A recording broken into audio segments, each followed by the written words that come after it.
Let's start the new video for LLM for SAM Group D. Here is Group D.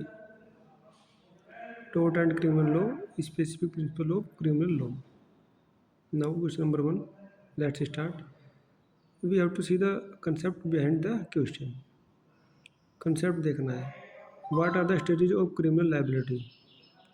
Discuss in detail stating criminal liability for each stage. देखिए ये criminal liability के ऊपर है और अपराध के जो विभिन्न अवस्थाएं हैं उनमें किसी तरह से लाइबिलिटी निर्धारित होगी, उसके ऊपर क्वेश्चन है. नोट करें इसको, नोट कर लो नोटबुक पर. Question number 2.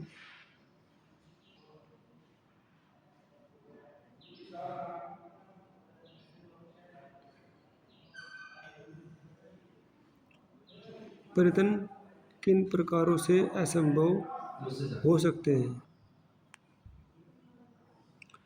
परिवर्तन किन प्रकारों से असंभव हो सकता है? उनमें से किन स्थितियों में व्यक्ति का परिवर्तन के लिए आपराधिक दायित्व सिद्ध होता है? तो ये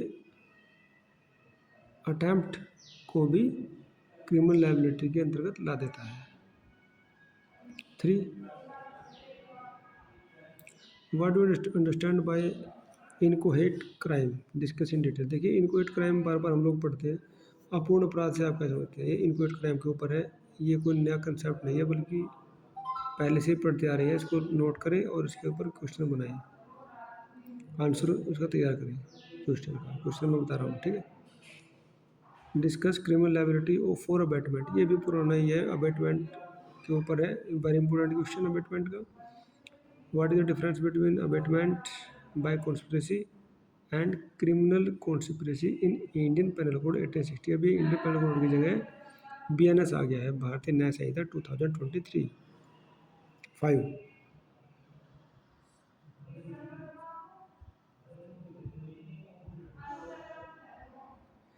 संयुक्त दायित्व से आप क्या समझते हैं?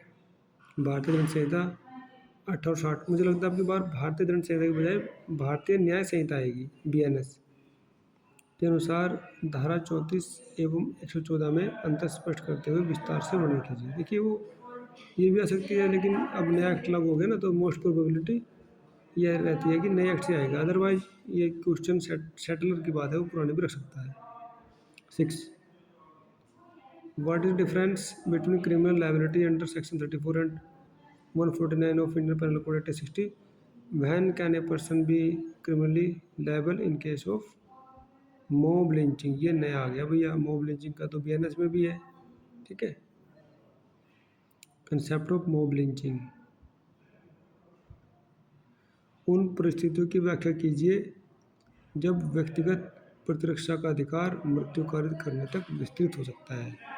ये हम पढ़ते आए हैं. ये चैप्टर 4 है IPC का. BNS में भी आप देख लीजिएगा. ये अधिकार मिल जाते हैं मृत्यु तक करने के लिए इन द सेल्फ डिफेंस. 9 पे देखिए, विधि की भूल आपराधिक दायित्व में बचाव क्यों नहीं करती? कब तथ्यों की भूल आपराधिक दायित्व में बचाव करेगी? देखिए विधि की भूल क्षम्य नहीं है, सबको पता है. इन तथ्य की भूल क्षम्य है, तो उसको क्षमा किया जा सकता है. इसके ऊपर क्वेश्चन आ गया. प्रकोपन के ऊपर आ गया. When is